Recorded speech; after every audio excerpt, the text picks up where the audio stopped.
Welcome to Cardio Radio, a podcast. This is Dr. Michael Constant from the Case Western Reserve University School of Medicine, and I serve as the principal investigator for Cardio, a statewide network of Ohio's 7 medical schools. Cardio is funded by the Ohio Department of Medicaid and shares best practices to improve cardiovascular health outcomes and to eliminate health disparities in Ohio's Medicaid population. I hope you enjoy today's podcast. I am Elise Karen, Practice Improvement Coaching Lead for Cardio's Team Best Practices and Associate Professor of Medicine at Case Western Reserve University. Today's podcast will address medication adherence in primary care with a special focus on care delivered via telemedicine. The panel will identify strategies to improve medication adherence and discuss the important role of pharmacists. With me today are Dr. Marilee Clemons, Sarah Aldrich, and Nicholas Horen. Dr. Marilee Clemons is an assistant lecturer at the University of Toledo College of Pharmacy and Pharmaceutical Sciences and practices as a clinical ambulatory care pharmacist within the University of Toledo General Internal Medicine Clinics. She completed her Doctor of Pharmacy at Shenandoah University Bernard J. Dunn School of Pharmacy in Winchester, Virginia, and 2 years of postgraduate residency training at The Ohio State University College of Pharmacy Residency Program. Dr. Clemons works on a collaborative care team within her practice to manage chronic diseases such as hypertension, diabetes, and dyslipidemia. She also serves as a resource to assist providers in development of therapeutic drug plans and appropriate monitoring of medications within the clinic. Dr. Sarah Aldrich is an assistant lecturer at the University of Toledo College of Pharmacy and Pharmaceutical Sciences and practices as a clinical ambulatory care pharmacist within the University of Toledo General Internal Medicine Clinics. She completed her Doctor of Pharmacy at Ohio Northern University and 2 years of postgraduate residency training at the University of Michigan Health System. Her interests include primary care, chronic disease state management, transitions of care, and quality improvement. She works primarily within outpatient internal medicine at the University of Toledo Health System and is working to develop pharmacy services in this setting. Dr. Nicholas Horen is an assistant professor in the Division of General Internal Medicine at the University of Toledo College of Medicine. He serves as the Associate Program Director for the Internal Medicine Residency Program and is the Program Director for the Primary Care Track. Dr. Horen is a lifelong resident of Northwest Ohio and completed both his medical degree and residency at the University of Toledo. He has been awarded multiple teaching awards, including the 2019 Department of Medicine Faculty Teaching Award for Outstanding Teaching. Welcome, Dr. Clemons, Aldrich, and Horen. Thank you. So my first question is for Dr. Horen. Dr. Horen, how do you currently use telemedicine in your practice? So prior to the COVID-19 pandemic at UT, we didn't really utilize telemedicine as a platform. We didn't have a dedicated telemedicine platform. So with the COVID-19 pandemic, we adopted DoxyMe, and that took over all of our telehealth visits, our preventative visits, our yearly visits, our sick visits, our chronic disease management visits. And with our clinics opening back up to our patients so we can see face-to-face visits, our visits have changed pretty drastically. Our frequency have changed. We're still utilizing the same type of visits. We're using our chronic disease management visits, our sick visits, but the frequency has changed pretty drastically. A lot of our private clinics for our GIM attendings, I'd say about 10 to 20% of patients are seen via telehealth. Our resident clinics have a slightly higher percentage of telehealth visits, maybe around 25%. And then we also serve in the Ryan White clinics, and that has an even higher telehealth presence, maybe around 30 or 40%, just with the additional social work and care management support that they have. Our PharmDs have always kind of utilized telehealth to a much bigger and greater extent, even prior to the COVID pandemic. A lot of our visits with our patients were face-to-face, and we would hand off to our PharmDs who would then follow up for chronic disease management, especially with hypertension follow-up or diabetes follow-up. As GIM attendings, we're using it for kind of every different type of follow-up visits, but our PharmDs have kind of been employing this even prior to the COVID-19 pandemic. So Dr. Clemons, as a PharmD that works with Dr. Horen, do you have anything you'd like to add about this and how you use telemedicine in your practice? Sure. So within the clinic, we spend the majority of our time managing chronic diseases like diabetes, hypertension, for uncontrolled patients. And I would say approximately 75% of our patient touches actually occur over the phone, simply due to the ease of access for our population. And so oftentimes these patients are coming in to see their primary care provider, and then we're following up with them via phone in between each of those visits. And so during our telehealth visits, we'll utilize pretty much a standardized process to ensure that we're collecting all needed information to assess patients, develop therapeutic plans, and then get them to better control before they come back to see their primary care provider. Dr. Clemons, could you elaborate on what that standardized process looks like? Yeah, so it kind of depends on what we're seeing the patients for, but we will always review medications, and so we will go through patients' medication lists, ensure that the list is accurate, that they have the medications, address any side effects or concerns they have with their medications. And then we always go through their lifestyle, so diet and exercise as it relates to the disease state, any self-monitoring at home, so blood pressures, blood sugars, weight, things like that. And then based on kind of all of that information that we collect, we can kind of determine, is that regimen that the patient's on working for them? What changes can we make? And how can we better control those patients? So, medication adherence is defined by the World Health Organization as the extent to which a person's behavior, taking medication, following a diet, and or executing lifestyle changes corresponds with agreed recommendations from a healthcare provider. Dr. Aldrich, what are the issues surrounding medication adherence, and what impact does it have on patient care and clinical practice? Based on the information from the World Health Organization, adherence to long-term therapies in the general population is actually only 50% in developed countries, and is in fact even lower in developing countries. So in the US, there's actually some national data that was reviewed in 2010 that indicated for every 100 prescriptions, only about 50 to 70% are filled at the pharmacy. And then from that, only 48 to 66% are actually picked up. Additionally, only 25 to 30% of those prescriptions are actually taken properly, and then 15 to 20% were refilled as prescribed. So these numbers are pretty shocking when you hear them for the first time, and I think it really points to how important medication adherence is. So as part of the disease state management process, medication adherence is one of the most important areas. So for example, if a patient is non-adherent to their prescribed regimen, they're likely not being adequately treated for their chronic diseases. And this obviously can have several areas of impact, including their overall health, their patient outcomes, their quality of life. And then also, from a clinic perspective, this can have an impact on our quality metrics as well. So this medication adherence has a significant impact on our patient care, and specifically those with long-term uncontrolled chronic diseases. So then in regards to clinical practice, improving medication adherence in short overall improves our disease state management. So if we control our chronic conditions well with medications, patients do better, and then additionally our clinics are reimbursed better. So the more patients that reach our goals, the further we can grow as a practice and keep our patients healthy. So adherence is certainly an important and dynamic issue. Dr. Clemons, what are the common reasons for non-adherence?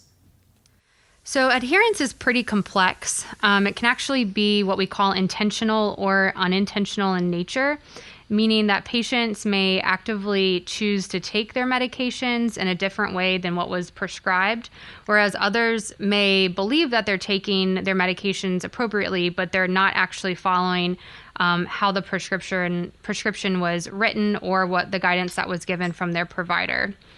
Additionally, the World Health Organization has identified 5 main dimensions of non-adherence that can help us define and describe the issues at hand, and then they can also help us determine a solution to improve adherence.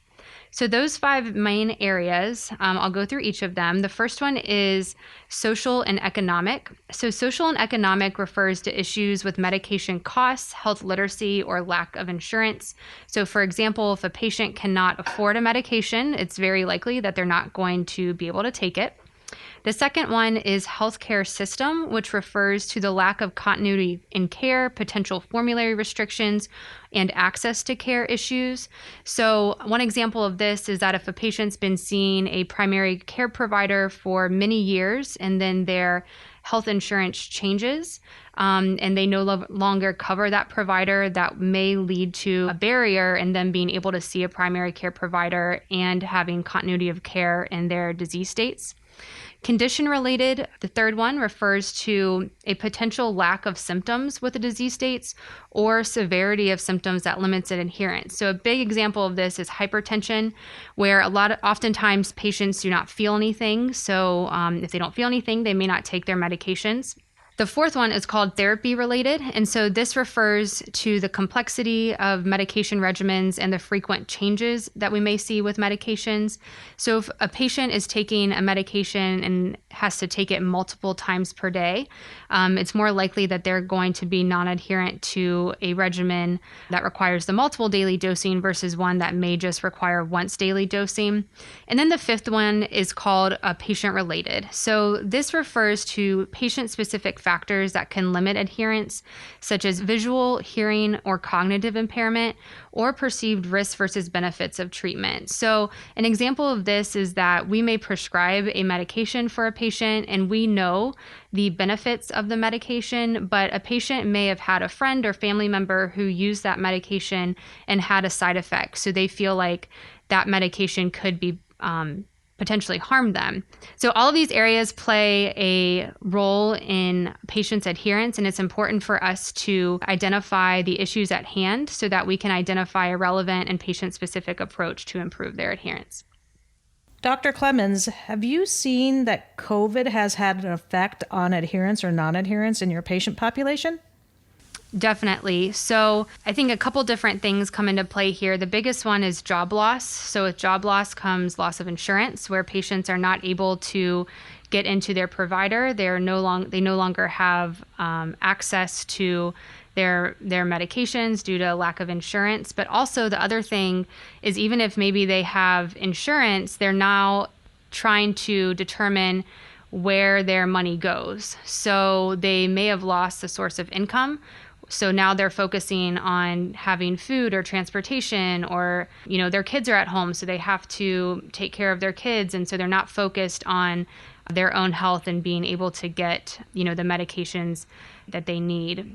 Personally, I've seen patients who are no longer able to afford insulin or inhalers, which we know are very high cost. Working with those patients, have a resource through the pharmaceutical companies so that they can get it at no cost, has been helpful. But yes, we've definitely seen COVID have a very big barrier in patients being able to get their medications.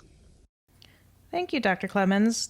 Dr. Aldrich, is there a gold standard used to measure adherence? And are there limitations to measuring adherence in the literature? Unfortunately, there is no gold standard.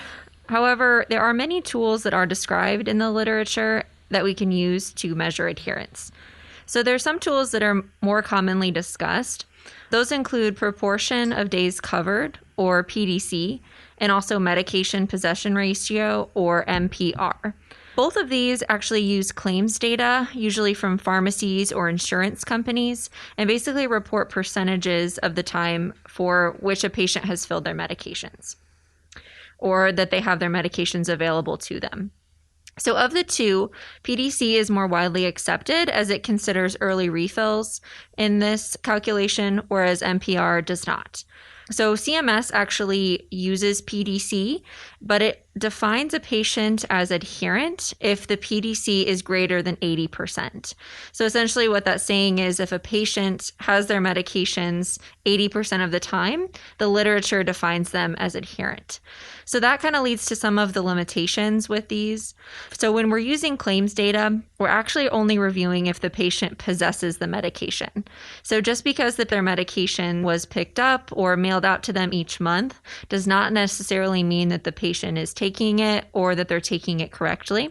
And then the literature surrounding adherence is actually fairly weak due to these outside factors that are so difficult to study. So if we try to look at PDC and study whether or not a patient is adherent, we have these limitations, and so those are translatable to our literature as well.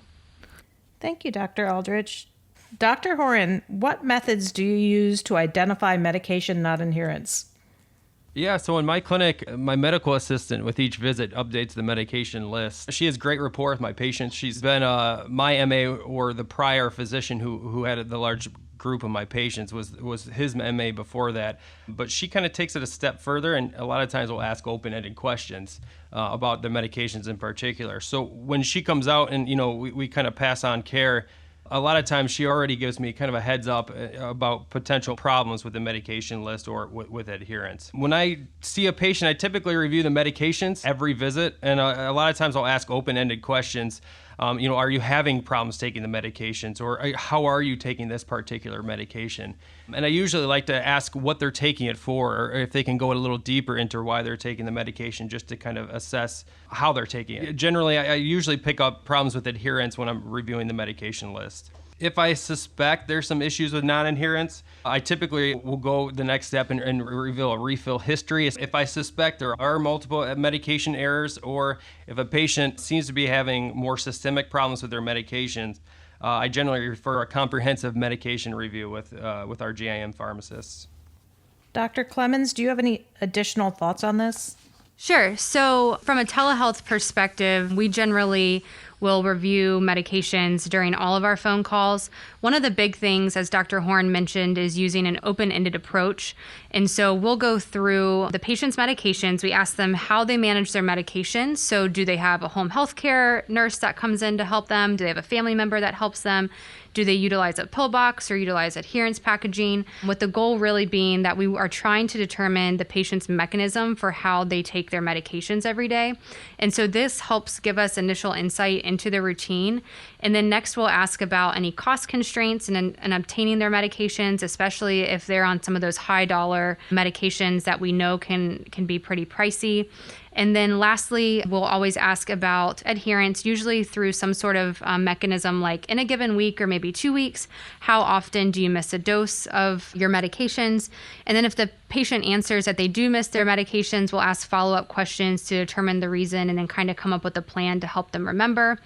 And then if we need to, we can use claims data within the EMR to look at fill dates, as well as day supplies for which it was filled, or by calling the patient's pharmacy. So this can help us determine, give us some objective data that tells us whether or not they're actually filling this. But as we kind of mentioned, the process is not limited to just the pharmacists. So our physicians, our medical assistants, all of the providers within our clinic really use an open-ended approach to identify and improve medication adherence.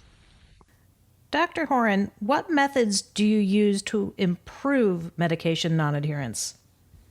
So I really try to educate patients on why they're taking the medications, try to explain the disease process, even if it's for certain patients who really want to avoid the hospital, stress the importance of taking the medications as a way to avoid hospitalizations. Utilizing motivational interviewing, I try to employ, patients to really take ownership of their health and kind of get them to want to take their medications and to have a goal for taking them. One of the things I really try to assess for is an undiagnosed or maybe undertreated behavioral health condition, such as depression, that I really try to go after and treat aggressively prior to getting patients to really take their medications appropriately. And then, being in an academic center, we do have a lot of good resources. So utilizing care management programs when they're available, or individual groups, our PharmDs, social workers, and then our care managers, especially for patients that have a little higher care risk or more complex and frequent comorbidities. And then one of the most important things is, as I get to know patients more, as I've been practicing longer, is really just to engage with patients with every visit, to really focus on compliance every visit and stress the importance of why they're taking it. And then when they are compliant and taking their medications appropriately, really try to focus in on the benefit it'll have to their long-term health. I try to really focus on adherence, especially with patients who have had an issue with adherence before, or some of the high hospitalization risk patients. If I am in a very busy half-day clinic or in a busy full-day clinic, a review of the patient visits before they come in, as I do some chart prep, I really like to focus on those patients who have had an issue with compliance in the past, or who have had frequent high hospitalization rates, or have a higher overall care risk. Dr. Aldrich, do you have any additional thoughts on how to improve medication non-adherence? So I think one important concept, kind of like Dr. Horen mentioned, is really utilizing a patient-specific approach to improve medication non-adherence.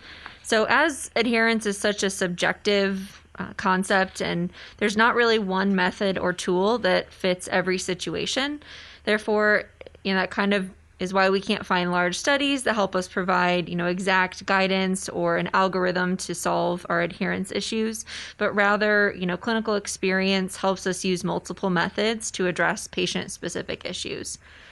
So during our visits, we really try to create an open environment for patients to truthfully discuss what they're doing at home, so they feel comfortable opening up about their adherence. We ask further questions then and use motivational interviewing strategies to help to determine the reason for non-adherence. So then that reason for why they're non-adherent gives us a guide to help improve their adherence issue. So for example, if cost is the issue, we would work to find a cost-effective alternative or utilize cost-saving coupons or programs to help improve that patient's adherence. Rather, if the issue is lack of perceived benefit to the treatment or fear of risks of the treatment, we would educate the patient on the disease state and the risks and benefits of controlling the disease state, along with the risk and benefit of the medication. Also, if the patient, notes difficulty remembering their medications or has motivational issues, we would use reminders such as alarms or sticky notes around the home to help the patient remember. Then after initially addressing these issues, we really try to follow up in a timely manner to discuss the improvements that the patients have made and kind of act as a cheerleader or work alongside them to provide support and hold them accountable for this process. Dr. Aldrich, do you have a specific example of a time in which you utilized these methods that were successful in improving adherence? Yes, I have an example of a specific patient from our practice. This patient has hypertension, heart failure, diabetes, and asthma. And he comes to the clinic for a regular follow-up with his primary care providers. At one point, the physician asked me to see him to address his diabetes. So per my usual practice, I go in, introduce myself as the pharmacist, and started to go through the medications.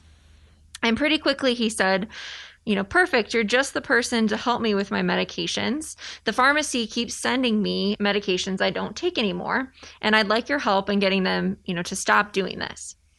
So I was thinking about potential adherence issues here and wondering, what medications was he getting that he was no longer taking or shouldn't be taking.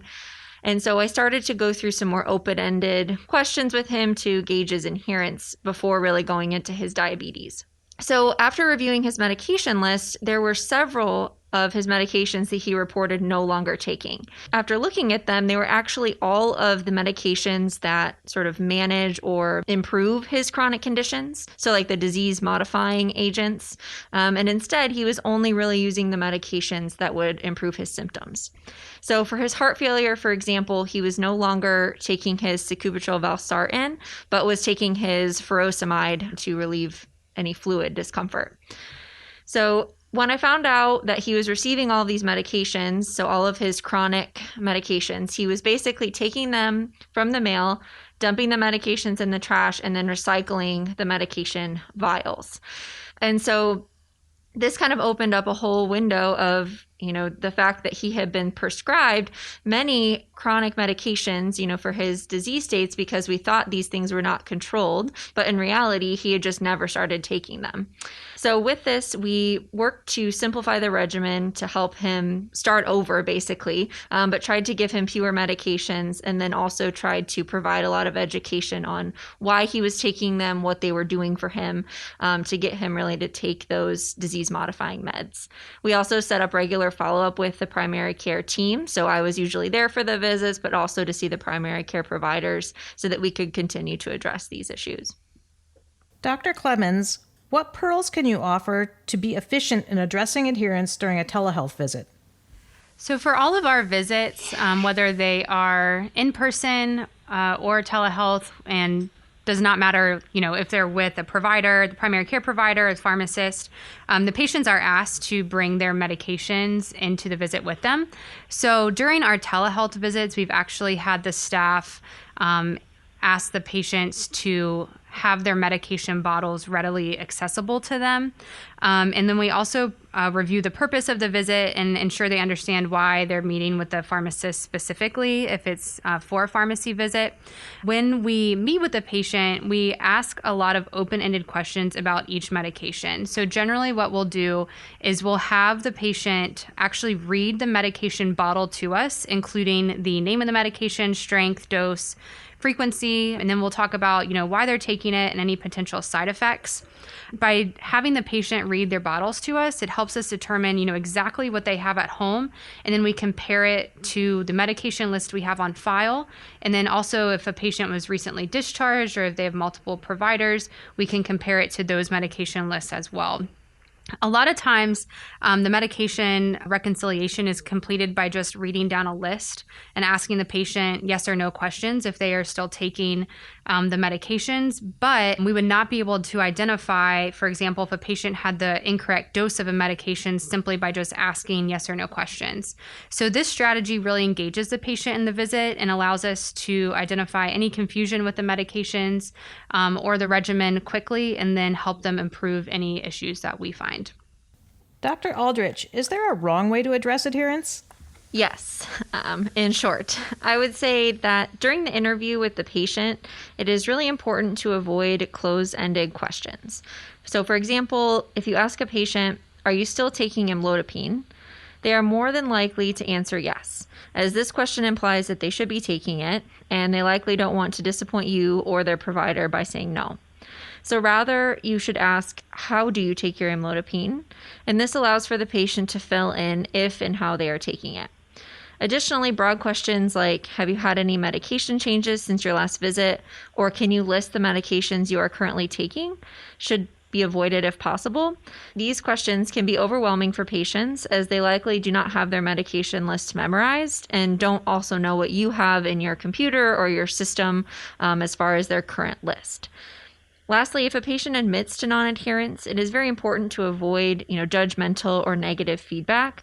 Encounter is successful if the patient is honest, and then you can use this moving forward to help improve adherence, rather than deter the patient from being open in the future. One more question, Dr. Aldrich. How can you address adherence virtually and employ your improvement strategies using telemedicine? All of the strategies that we have discussed so far can be used virtually. So when working with a patient via the telephone or a video visit, you can still create an open environment and work with the patient to determine, the best way to address these issues. You could help a patient set up the pill box virtually from home, or help them even place notes around the house to remind them to take their medications. So potentially having a patient in their home, during this discussion could be a benefit, as we could help them employ some of those strategies, during the call, rather than sending them home to do it later. Additionally, if family is home with the patient while you're doing the telemedicine visit, you could get them engaged in the call and help them engaged in some adherence strategies as well. Dr. Horen, how do you plan to utilize telemedicine to improve practice moving forward? I think in the long term, I really plan on using telehealth, especially for high acuity, high cost patients, as a way to follow them more frequently. Some of my patients that are have a little higher care risk score, more comorbidities, more hospitalizations, ER visits, focusing on those patients to see them more throughout the year without actually having them come back into the office. I think now it's especially crucial from a resident standpoint and from a teaching standpoint, but just for our patients in general, especially with COVID-19.